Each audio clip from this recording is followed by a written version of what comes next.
Story 1. I recently started as the front desk person at the campus housing office. Due to the school's policy to minimize the spread of the pandemic, they gave all the faculties and employees free masks that could be washed and reused again. If you want to know what school it is, it's the university in Washington that everyone applies to. The mask was in the school's color, with the school logo on the left side of the mask. Honestly, I didn't care if the mask had the school logo on it. The only reason I wore it was that they are reusable and reduce waste. No one had any problems with it. If anything, people jokingly said they would trade their masks for mine. Until I met a rude woman at the grocery store. I was there to pick up some items for dinner. I was at the meat section when a lady with an unusual hairstyle was staring at me. To her credit, she was wearing her mask, and her son, maybe around 17 or 18, was wearing one as well. I was surprised the rude woman was wearing a mask and thought maybe she wouldn't be so difficult. Boy, was I wrong. So, I was looking for a certain pork cut, and the rude woman continued to stare at me. I continued to ignore it, and she broke the silence. Rude woman. Ugh, you are so selfish. Me pardon? Rude woman, wearing that mask. You are selfish and inconsiderate. Me. I'm sorry, I'm not quite following. Rude woman. I thought you Asians are supposed to be smart. Can't you see your mask is upsetting my son? I looked over at her son, who appeared uncomfortable. Me. And what makes you say that? Rude woman. That mask is for the university. He applied there but was rejected. Her son. Mom, I told you it was all right. Rude woman. Quiet. Turns to me now. Take that mask off. Me, ma'am, I'm really sorry your son couldn't get in. But how exactly will me taking my mask off help? Rude woman. How dare you? Me. I'm not finished. It's a mask. That's it. It was a requirement to get into the store. I only wore it because it was in my car. Rude woman. Just go out and grab another one. Me. And why should I do that? We don't know each other. That's when the rude woman tried to charge at me to take the mask off my face. Her son held her back. Her son, you know what? I'm done. I told you I got into the other famous university in the Seattle area, and I just started my first quarter. You were the only one who resented me going there because you apparently have some weird obsession with this university. If you want the school so much, then you go there. Rude woman, how can you say that? You should be defending me. I am your mother. Her son, a mother who isn't happy that her son is a university student, and a mother with a false pride because she only has a high school diploma. I can make my own decision, thanks. The rude woman stormed off, and her son apologized on her behalf. We had a nice short chat. Turns out he was a pretty good guy with high hopes in these trying times. He had saved up enough money from part-time jobs and his relatives, who were actually happy about the acceptance and offered some financial assistance. He was in school housing, but the rude woman had tricked him the other day to come and visit her. Story 2. It was Employee Appreciation Week, and my workplace had given us water bottles and balloons that were hung out front.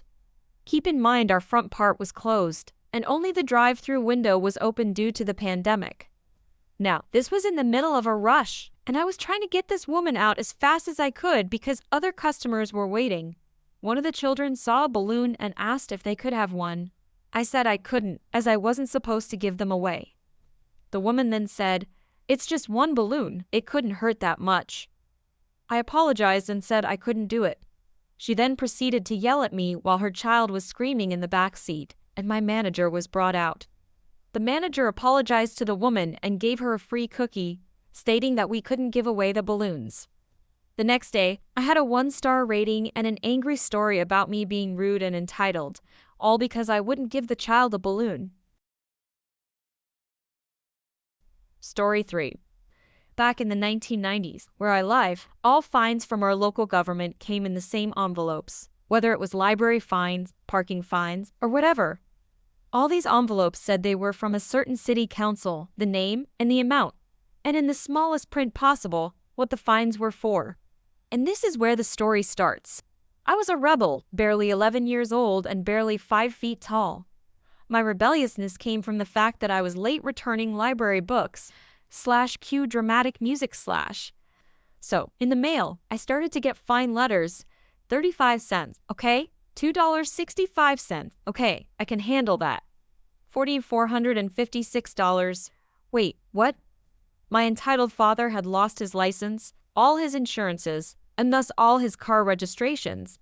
My parents had just split, and to prove to the courts he was a good father, he hid all his debts and fines under my name. I got this $4,000 bill and freaked out.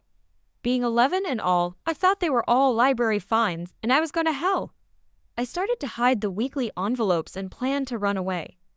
Eventually, I had a meltdown and showed my mother all the fines, and due to the fact that she was not an 11-year-old, and could see these were speeding fines, parking, and even drunk driving fines, with license plate numbers attached.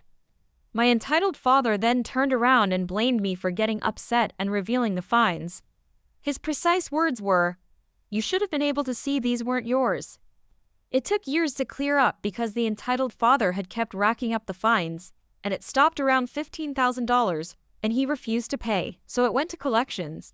Eventually, the debt collectors were convinced that it was pretty unlikely that I was drunk driving at 2 a.m. on a Tuesday. The amounts were transferred out of my name into the entitled father's, where he then blamed me for forcing him into bankruptcy.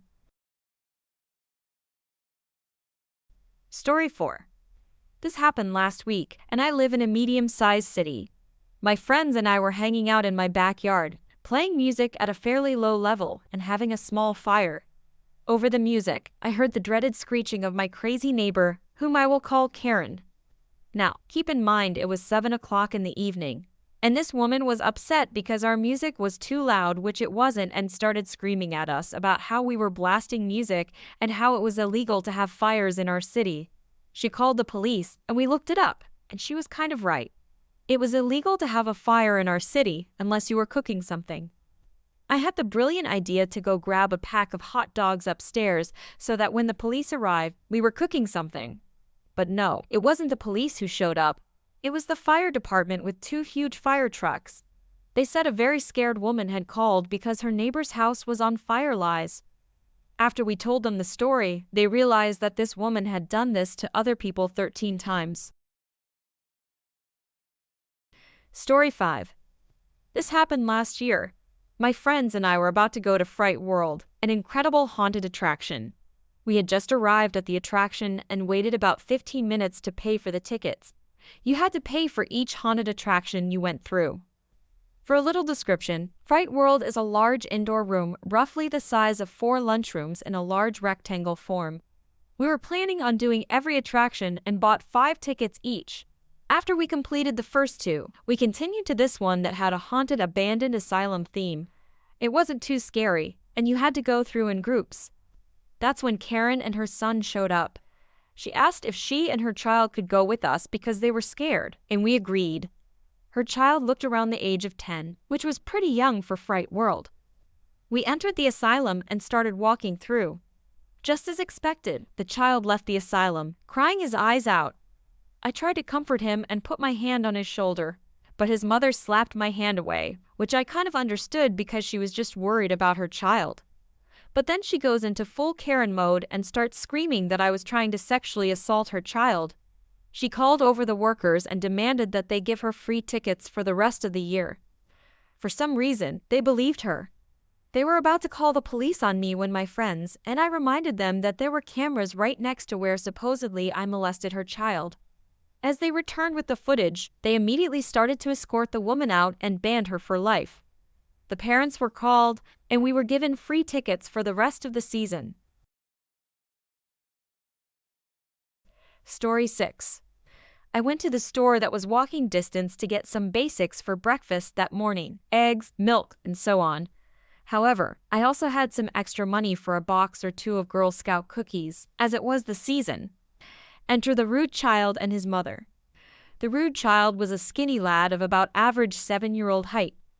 Rude child: "Mommy, I want cookies." The rude mother then proceeds to sigh and assure the child that they will get them after they shop. The cashier proceeds to ring me up as soon as the rude parents get in line. The mother is clearly annoyed that it's taking so long. Once I'm done, I foolishly stick around because I have a feeling trouble is about to happen. She proceeds to almost throw her items at the poor guy while on the phone. And the child is having a tantrum and every other minute screaming, "Cookies." Cashier, that'll be. Rude mother, I have coupons.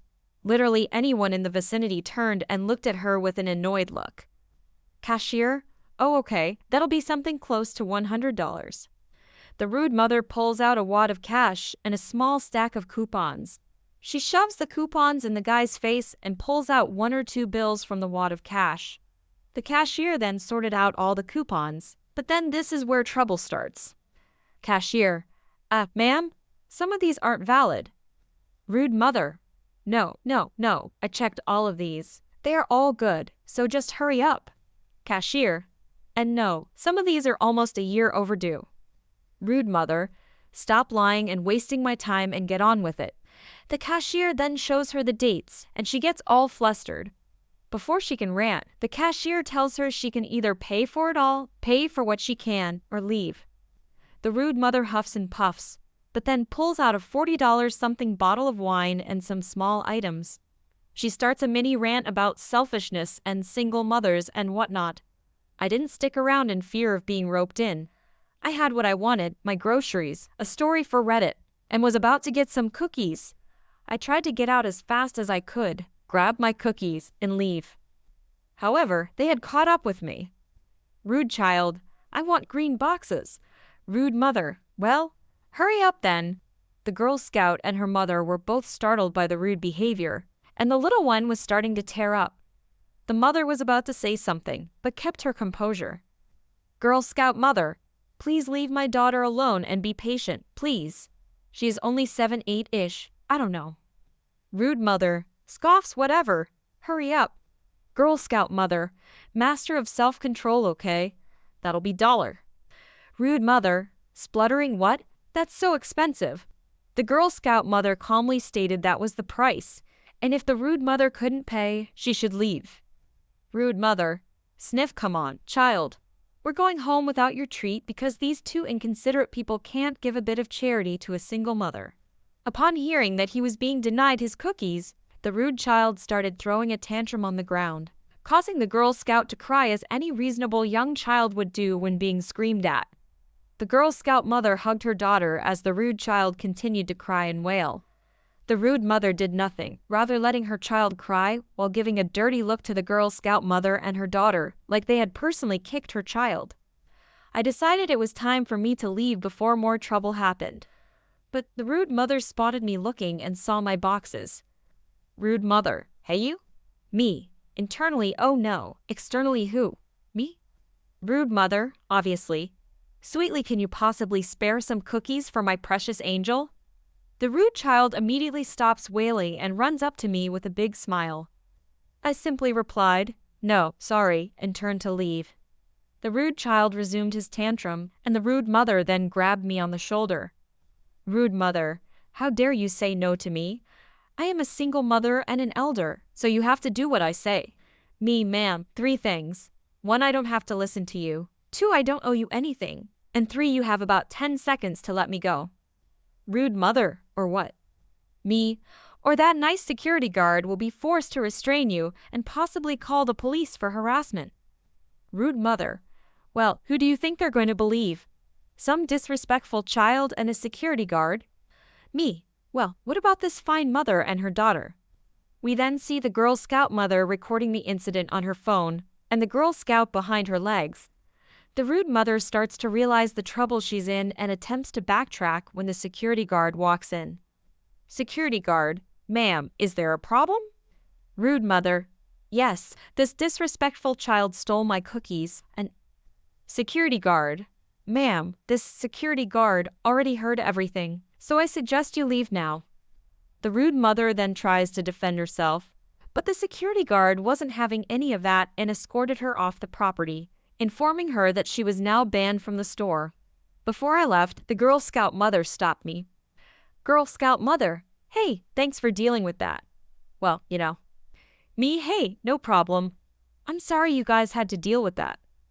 Girl Scout mother, here, why don't you take another box on the house? Girl Scout, thank you. And that's the story. The moral? People like this rude mother are best to be dealt with in large crowds.